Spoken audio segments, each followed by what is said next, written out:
I'm someone who likes to keep things logical and practical. I usually avoid anything that sounds too far-fetched, like supernatural stories or aliens. I'm not into fantasy movies or fiction. I like to describe things plainly and let people make up their own minds. I'm still not sure what to make of this experience I had about a week ago. It took me some time to gather my thoughts before I felt ready to write this down. I'm sharing it exactly as it happened, without making any claims about what it might mean. Last week I was driving home from work late at night, around 11:45 p.m. The roads were mostly empty at that hour, and I was lost in thought, just following my normal routine. As I approached a red light, I stopped as usual, then drove on when it was safe. But here's where things got strange. Just moments later, I passed the same red light again. It felt like I had somehow looped back without realizing it. This is something I've heard about before, a phenomenon where people feel like they've just warped through space or time. But I dismissed it, thinking I might have been distracted and imagined the whole thing. I didn't think much of it after that and went to bed like any other night. Nothing unusual happened until around 3 a.m. when I woke up thirsty. After getting some water, I went back to bed and fell asleep quickly. Then, something incredibly odd happened. It felt like I woke up on what I can only describe as an alien spacecraft. This was bizarre for me because I never dream about aliens. I dream about all sorts of weird things, but never aliens. I don't even think about them. In this experience, I was certain I wasn't dreaming. I was aware and it felt like reality. I found myself lying down with my arms stretched out and my wrists bound by some clear plastic-like material. I couldn't see anyone around me, and I was in a small, chilly room. There was a gel-like padding under my head, and overall, I felt a sensation similar to being sedated in a hospital. As I lay there, trying to make sense of the situation, I heard a sound like a door opening, similar to a sound effect from the video game Doom, but lower pitched. That's when, according to my perception, aliens entered the room. They moved quickly and silently, unlike any human movement. One of these beings came close to me. It moved with incredible speed, and it seemed like it was naturally fast, a knowledge that just appeared in my mind as a clear fact. It looked similar to the descriptions of gray aliens typically depicted with large eyes and a small body.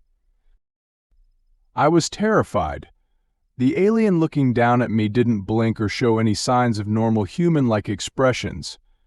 I noticed the detailed texture of its skin, much more vivid than any depiction I'd seen in movies or pictures. While one alien was above me, I could feel another touching my body.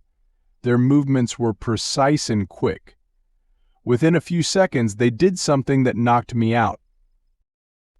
When I usually wake up at 7:30 a.m., this time I woke up at noon, which is highly unusual for me. I've never slept that late before. So that's my story. It felt so real, yet I kept telling myself it was just a dream to stay sane. I'm open to questions and will try my best to answer them. Growing up on a farm in South Texas during the late 80s and early 90s, I had an experience that I still remember vividly, even though I was only about 8 to 10 years old at the time. Despite my young age, I had little interest in aliens or UFOs.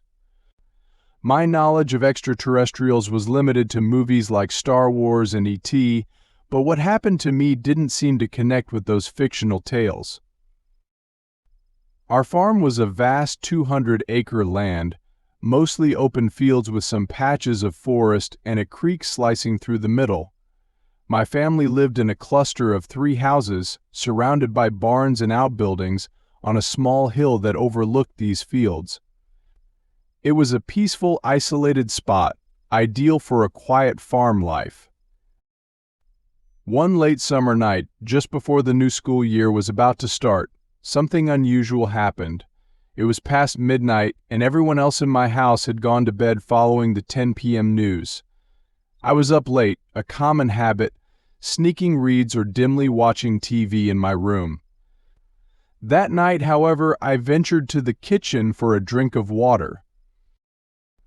Looking out the kitchen window, I noticed a strange, bright orange glow at the bottom of the hill. There was no smoke or smell of fire, which was odd considering we had experienced a barn fire the previous year. Curiosity got the better of me, and I stepped outside to investigate, noting the absence of our usually enthusiastic dogs and the eerie silence that had settled over the area. No night sounds at all, which was unusual. As I approached the source of the light, hopping fences along the way, the sight that greeted me was like something out of a sci-fi movie.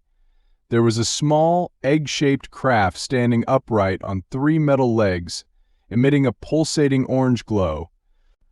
The craft was matte silver, not shiny, and had a large, open hatch from which the light poured out.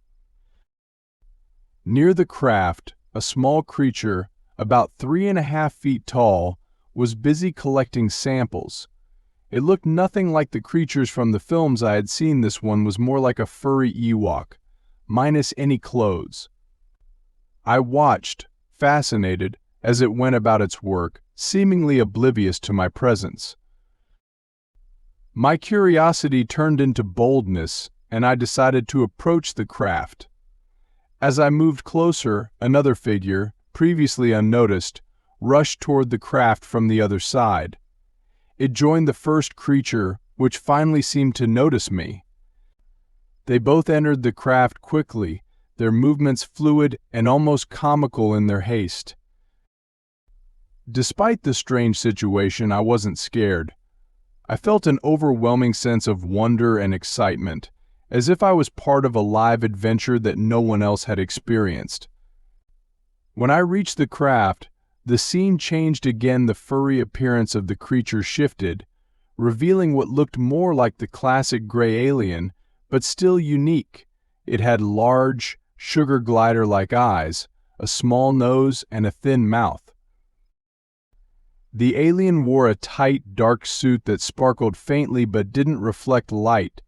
It seemed amused by my ability to see its true form and communicated with me telepathically, a method I only realized later. It explained they were collecting non-biological samples and showed me how they did it with a device that worked like a bird's beak. I tried to assist, but the device wouldn't operate for me, a fact that seemed to entertain my extraterrestrial friend. After some time, I inquired about the possibility of entering the craft. The alien allowed me to peek inside but forbade any further exploration or interaction. Inside, the craft was simple, with a glowing ceiling and a control panel that looked like modern tablets. Before long, the alien indicated it was time for them to leave, citing potential repercussions for the delay caused by our interaction.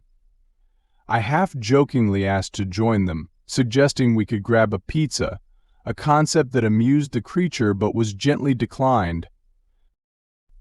The next thing I knew, I was back inside my house, the alien thanking me for my help before vanishing as quickly as it had appeared. My uncle, stirred by the noise, confirmed my late-night wanderings but dismissed my story as a child's imagination. Over the years, I've tried to share this extraordinary encounter with my family, but only my late grandmother believed me, interpreting the aliens as angels. As an adult, I've had more encounters and have learned much about these mysterious visitors who I now believe are indeed extraterrestrial beings monitoring our world. Despite moving away, I often return to the farm, especially to the spot by the creek where I first encountered the craft. I look for signs of their return, maintaining hope that one day they might come back for me as they hinted in our first meeting. While I wait, the memories of that night remain as vivid as ever, a constant reminder of the vast and mysterious universe we inhabit.